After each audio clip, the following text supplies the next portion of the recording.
Namaste. Welcome back to our social science class.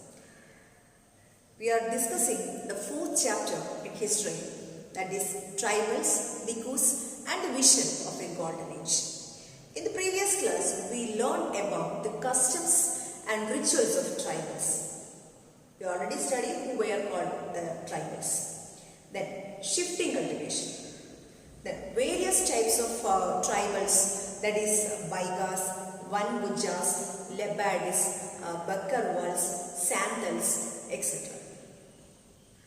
Okay. Then we discussed about the reserved forest. Okay. I hope that all of you understood the content completely. Right? Let's continue the topic. Many tribal groups reacted against the colonial forest law. They are not interested to accept or they are not ready to accept the colonial forest law. So they started the protest. During the 19th century, traders and moneylenders began to come into the forest. Traders and moneylenders began to come into the forest. They offered cash loan to the tribal people and asked them to work for wages. Okay, during the 19th century, traders and moneylenders began to come into the forest. They offered cash loan to the tribal people and asked them to work for wages. The case of the silk growers is worth mentioning in this regard. Silk growers. Okay, in the 18th century, the Indian silk was a great demand in European market. The same point we discussed in the first chapter. Okay. Hence, the East India Company officials tried to encourage silk production to meet the growing demand. Okay. Hence, the East India Company officials tried to encourage silk production to meet the growing demand. Okay. The sandals of Hazaribagh reared cocoons. You know, the cocoon, from cocoons we got that silk. Okay, the silk traders sent in their agents who gave loans to them to collect the cocoons. Okay, the growers were paid 3 to 4 rupees for 1,000 cocoons. The growers were paid 3 to 4 rupees for 1,000 cocoons. Okay, these were then exported to Burdwan or Gaya, where they were sold at 5 times the price. Okay, the growers were paid 3 to 4 rupees for 1,000 cocoons. These were then exported to Burdwan or Gaya, where they were sold at 5 times the price. Okay, thus the silk growers earned very little. They didn't get a profit. Okay, the plight of the tribals who had to go far away from their homes for work was even worse. That was also a difficult condition. The plight of the tribals who had to go far away from their homes for work was even worse. Got the point? Finally, the tribal groups in different parts of the country rebelled against the changes in the law, the restrictions of their practices, the exploitation by traders and moneylenders, etc. So many problems. Okay, finally the tribal groups in different parts of the country rebelled, they become rebelled against the changes in the laws, the restrictions on their practices, the exploitation by traders and moneylenders, etc. The movement that Birsa Munda led is worth mentioning here. Okay, that means we are going to discuss about the Birsa Munda, the Munda movement. Birsa Munda was the leader of that Munda group. Okay, then Birsa Munda himself declared that God had appointed him to save his people from trouble, free them from the slavery of the bhikkhus. Here bhikkhus means outsiders. Okay, Birsa Munda himself declared that God had appointed him to save the people from trouble, free them from the slavery of the bhikkhus or the Britishers. Okay, so thousands become the followers of Birsa. We will study more about Birsa later. Okay, thousands become the followers of Birsa Munda.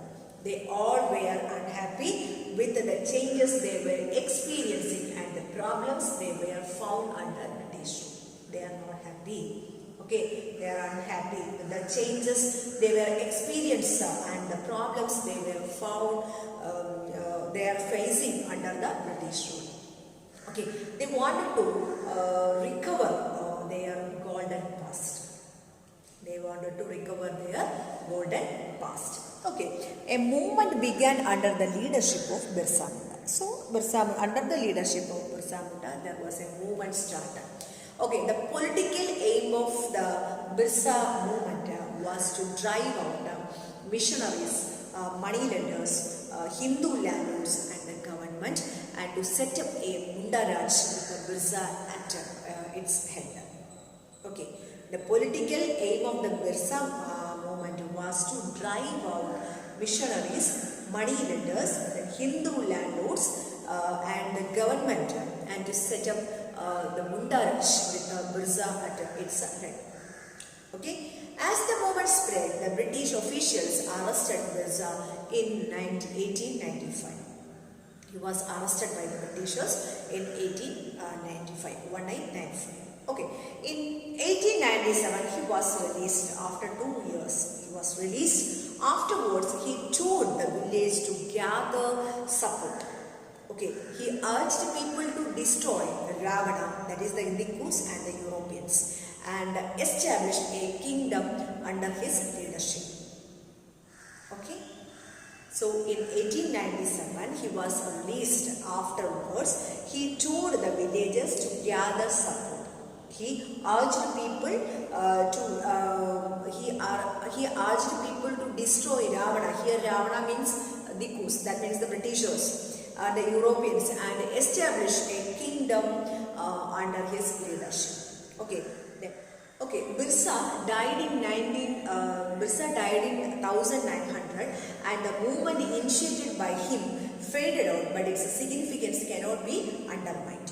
Okay, he died in the year 1900. Okay, now we will discuss about the life history of Birsa Munda. Okay, Birsa was born in the mid 1870s in a family of Mundas. Okay, a tribal group that lived in Chota Nagpur.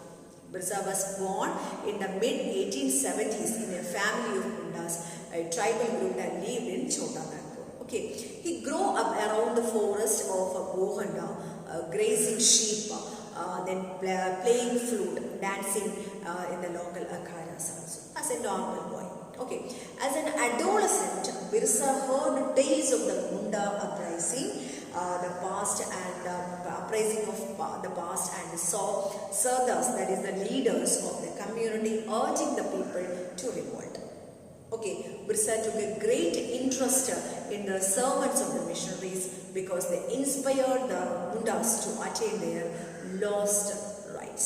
Birsa took great interest in the sermons of missionaries because they inspired the Mundas to attain their lost rights. Okay, he also enjoyed the company of a prominent Vaishnava preacher.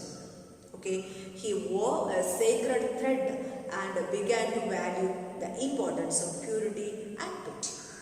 He also enjoyed the company of a prominent Vaishnava preacher as his friend.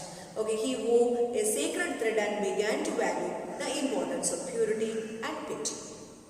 He decided to reform tribal society.